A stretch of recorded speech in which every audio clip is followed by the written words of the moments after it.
ওম নমো ভগবতে বাসুদেবায়। জয় শ্রীকৃষ্ণ। রাধে রাধে।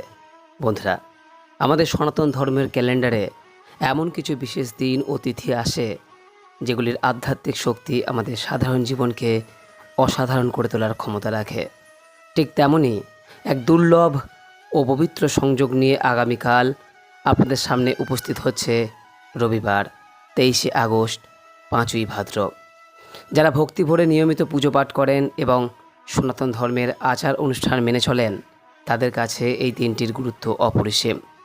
কারণ আগামীকাল একই সাথে রয়েছে পবিত্রা তথা পুত্রদা একাদশী এবং পাশাপাশি আগামীকাল রবিবার দিনে শুরু হচ্ছে ভগবান শ্রীকৃষ্ণের পরম পবিত্র ঝুলন যাত্রা।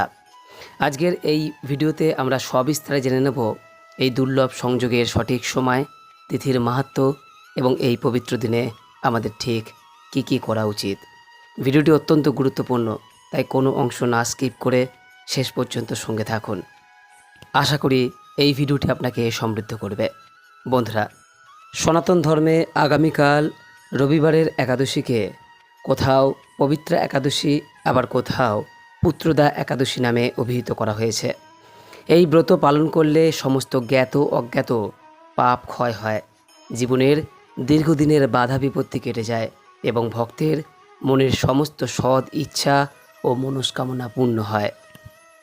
অন্যদিকে ভগবান শ্রীকৃষ্ণের লীলা খেলার অন্যতম মধুর ও আনন্দময় উৎসব হল এই ঝুলন যাত্রা। বৃন্দাবন ধামের অনুকরণে প্রত্যেকটি ঘরেই রাধা গোবিন্দকে ঝুলনায় বসিয়ে দোল দেওয়ার এই উৎসব আমাদের চারপাশের পরিবেশকে ভক্তি ও প্রেমে পরিপূর্ণ করে তোলে। এই দুটি পবিত্র উপলক্ষ যখন একই দিনে আসে, তখন তার আধ্যাত্মিক শক্তি এবং পুণ্যফল সাধারণ সময়ের তুলনায় বহুগুণ বেড়ে যায়। এই দিনটি হলো নিজের আত্মাকে শুদ্ধ করার এবং ভগবানকে নিজের ঘরের অতিথি করে পাওয়ার এক সুবর্ণ সুযোগ। আপনাদের অনেকের মনেই তিথি এবং সময় নিয়ে নানা ধোঁয়াশা এবং প্রশ্ন থাকে। আসুন, কোনো রকম বিভ্রান্তিতে না গিয়ে নিখুঁত শাস্ত্রীয় সময়টি জেনে নেওয়া যাক। আগামীকাল যে একাদশী, সেই একাদশী শুরু হচ্ছে আজ 22শে আগস্ট শনিবার রাত্রি 1:59 থেকে, যা থাকছে আগামীকাল অর্থাৎ রবিবার শেষ রাত্রি 4টে পর্যন্ত। উদয়া তিথি এবং সনাতন শাস্ত্রের সমস্ত বিধান নিখুঁতভাবে মেনে আগামীকাল রবিবার দিনে সম্পন্ন হচ্ছে পবিত্রা বা পুত্রদা একাদশীর ব্রত। অন্যদিকে আগামীকাল রবিবার দিন 5ই ভাদ্র সকাল 9:33 থেকে শুরু হচ্ছে ভগবান শ্রীকৃষ্ণের পবিত্র ঝুলন যাত্রা।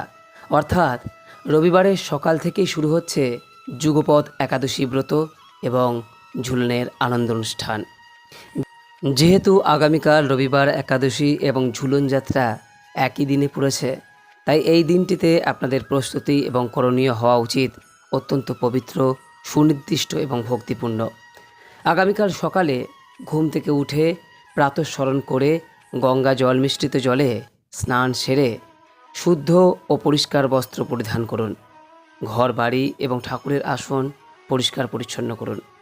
আপনি যদি একাদশীর ব্রত রাখেন, তবে সম্পূর্ণ নিয়ম মেনে ফল ও জলে এই পবিত্র উপবাস পালন করুন। অন্ন বা যে কোনো প্রকার শস্য এই দিন ব্রতির জন্য সম্পূর্ণ নিষিদ্ধ। এই দিন বাড়ির ঠাকুরের সিংহাসনে বা পবিত্র আসনে সুন্দর ফুল সাজিয়ে রাধা গোবিন্দ বা শ্রীকৃষ্ণের মূর্তি বা ছবিকে ছোট্ট একটি ঝুলনায় বসানোর চেষ্টা করুন। সকাল 9:33 পর ভক্তি ভরে দোল দিন। চন্দন ও তুলসী পাতা নিবেদন করে মনে মনে প্রার্থনা করুন। এই পবিত্র দিনে আমাদের কি করা উচিত, কি করা উচিত নয়, সে বিষয়ে অবশ্যই জানা প্রয়োজন। বন্ধুরা, এই পবিত্র তিথিতে সামর্থ্য অনুযায়ী দরিদ্র বা কোনো ব্রাহ্মণকে অন্ন, বস্ত্র বা ফল দান করা অত্যন্ত পুণ্যদায়ক বলে মনে করা হয়। বন্ধুরা, এই বিশেষ দিনটিতে ঘরে বা মন্দিরে রাধাকৃষ্ণ বা শ্রীহরির নাম সংকীর্তন করুন। এতে ঘরের সমস্ত নেতিবাচক শক্তি দূর হয় এবং মন শান্ত হয়। বন্ধুরা, একাদশী এবং ঝুলন উভয় ক্ষেত্রেই তুলসী পাতার গুরুত্ব অপরিসীম। সন্ধ্যায় তুলসী তলায় অবশ্যই একটি প্রদীপ প্রজ্বলন করুন এবং তুলসী গাছ পরিক্রমা করুন। এই দিন যে কাজ একেবারেই করবেন না তা হলো, আপনারা যারা একাদশী ব্রত পালন করছেন তারা তো বটেই, এমনকি যারা কোনো কারণে ব্রত রাখতে পারছেন না তারা এই দিন চেষ্টা করুন সাত্ত্বিক আহার গ্রহণ করতে।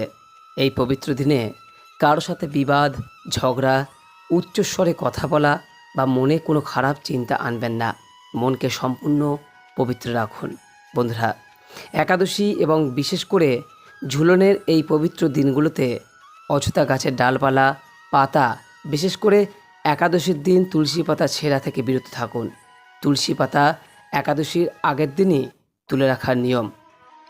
এই দিনে ভগবান শ্রীকৃষ্ণকে এই ভোগ অবশ্যই পারলে নিবেদন করুন।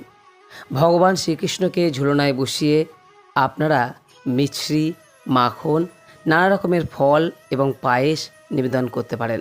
তবে মনে রাখবেন, একাদশীর দিন ভগবানকে যে ভোগই নিবেদন করুন না কেন তাতে যেন অবশ্যই তুলসী পাতা যুক্ত থাকে, কারণ তুলসী ছাড়া শ্রীহরি কোনো ভোগ গ্রহণ করেন না। বন্ধুরা, অনেকের মনের মধ্যেই প্রশ্ন আসতে পারে যে এই আনন্দময় ঝুলন উৎসবটি কতদিন ধরে চলবে এবং কবে সমাপ্তি হয়। শাস্ত্র ও পরম্পরা অনুযায়ী এই ঝুলন যাত্রা এই একাদশী তিথি থেকে শুরু করে আগামী ঝুলন পূর্ণিমা পর্যন্ত এই ঝুলন উৎসব উদযাপিত হবে। অর্থাৎ আগামী রবিবার থেকে শুরু করে আগামী বৃহস্পতিবার পর্যন্ত প্রত্যেক দিন নিয়ম নিষ্ঠার সাথে রাধা গোবিন্দকে ঝুলনায় দোল দেওয়ার এই সেবা আপনারা করতে পারবেন। পূর্ণিমার দিন ঝুলন সমাপ্তির পর গোবিন্দকে আবার তার মূল সিংহাসনে ফিরিয়ে আনা হয়। এই কটা দিন ঘরের পরিবেশ সবসময় আনন্দ ও সংকীর্তনে মুখরিত রাখবেন। আরেকটি অত্যন্ত গুরুত্বপূর্ণ নিয়ম হলো সঠিক সময়ে ব্রত ভঙ্গ করা বা পালন করা। যেহেতু একাদশী তিথি শেষ হচ্ছে রবিবার শেষ রাত্রি ভোর 4টের পর, তাই একাদশীর পালন ক্রিয়া সম্পন্ন করতে হবে পরের দিন 24শে আগস্ট সোমবার সকাল 10:29 মধ্যে। এই নির্দিষ্ট পালনের সময়ের মধ্যে নিয়ম মেনে ফল বা অন্ন গ্রহণ করে ব্রত পালন করবেন। পালন না করে একাদশী সম্পূর্ণ হয় না। বন্ধুরা, পবিত্রা একাদশী এবং ঝুলন পূর্ণিমার এই দুর্লভ মিলনের দিনটি অত্যন্ত পবিত্র ও মহিমান্বিত। তাই এই তিথির প্রত্যেকটি মুহূর্ত ভক্তি ও আনন্দের সাথে কাটান। ভিডিওটি ভালো লাগলে অনুগ্রহ করে একটি লাইক করবেন এবং আপনার পরিবার ও বন্ধুদের সাথে শেয়ার করে এই সঠিক তথ্যগুলি সবার মাঝে ছড়িয়ে দিন। নিয়মিত এমন সুন্দর আধ্যাত্মিক আলোচনা পেতে আমাদের এই অমৃত কথা চ্যানেলটিকে সাবস্ক্রাইব করে রাখবেন ও পাশে থাকা নোটিফিকেশন বেল আইকনটিকে ক্লিক করে রাখবেন।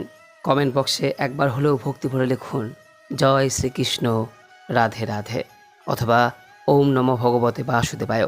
সকলেই ভালো থাকুন, সুস্থ থাকুন এই কামনা করে আজকের মতো ভিডিওটি এখানে শেষ করলাম। নমস্কার, ধন্যবাদ।